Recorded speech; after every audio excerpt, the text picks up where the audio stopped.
Thank you, Presiding Officer. I'm afraid the tone of this debate appears to be sliding, and no member in the Chamber need worry about making cheap political points when they follow George Adam. I think you've really caused us a wee bit of a demise there.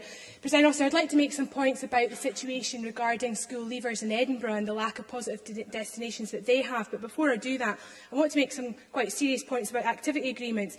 The Cabinet Secretary, before he left the Chamber, accused Ken McIntosh of making flimsy remarks about activity agreements. Well, here's the truth. The pilot that you had for activity agreements was £12 million across 10 local authorities. Your budget this year has it down as £4 million to roll it out across 32 local authorities. What we're talking about is an original figure of £1.2 million per local authority that, when it's spread out across 32, goes down to a measly £125,000. That is 1/10 of the money you had in the pilot.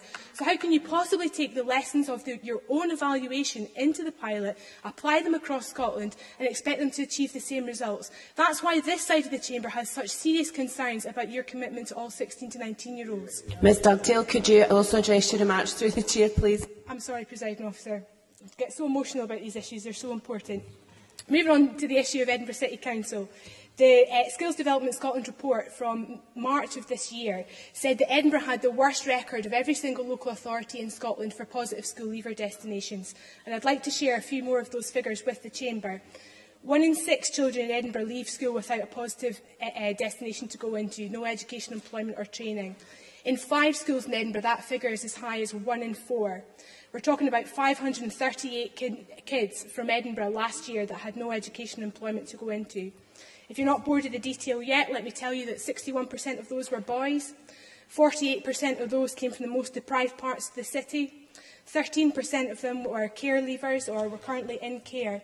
But interestingly, 48% of those kids, 48% of that 538, had good qualifications. Now, I've been trying to look at the reasons behind this since I've been elected, and I've met dozens of organisations and dozens of groups trying to get to the bottom of why Edinburgh's situation is so bad. And I've met every organisation from the Federation of Small Businesses to Rathbone and all the organisations in between, and I've learned that there's a multitude of reasons why that is the case. So let me try and encapsulate it into 2 broad groups. There are those kids that can't or won't go to university with the qualifications that they've got because of the situation that they find themselves in. The places aren't there, they don't have the money to go to university, there's such significant displacement in the job market that they're applying for jobs that graduates are having to move to because the positions aren't there elsewhere. What these people need is a strong economy full of job creation and a budget that protects college and university places. And it's my view and the Labour Party's view that this government is failing on that aspect. Mark MacDonald.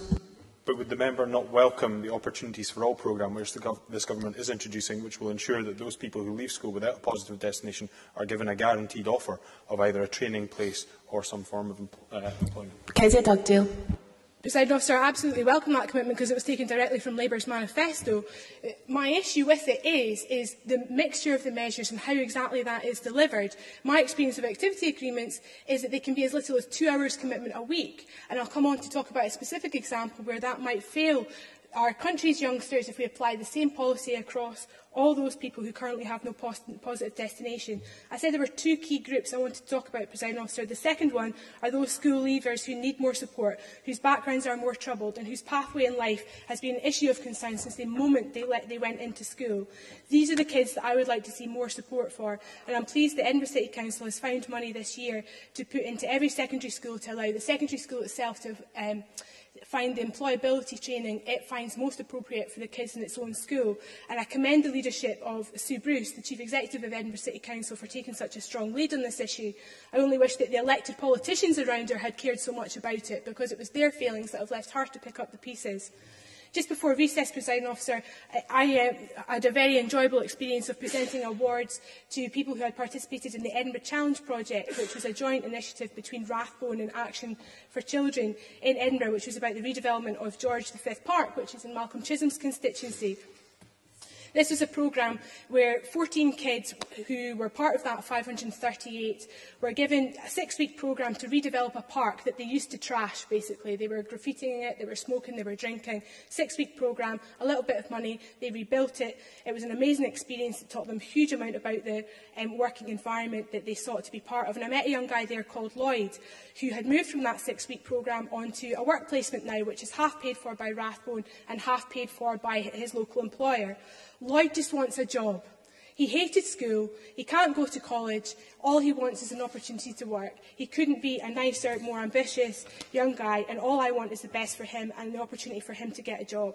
Had you given Lloyd an activity agreement with 2 hours contact time a week for a whole year, Lloyd would never have had the experience that he had that day in that park, of having full-time work experience for 6 weeks that allowed him to get into employment place. That's why I asked the government today to recognise that in its policy on 16 to 19-year-olds, there is a multitude of different ways of delivering its commitment. Because if you just give every kid who comes out of school with no positive destination 2 hours a week, you will fail them.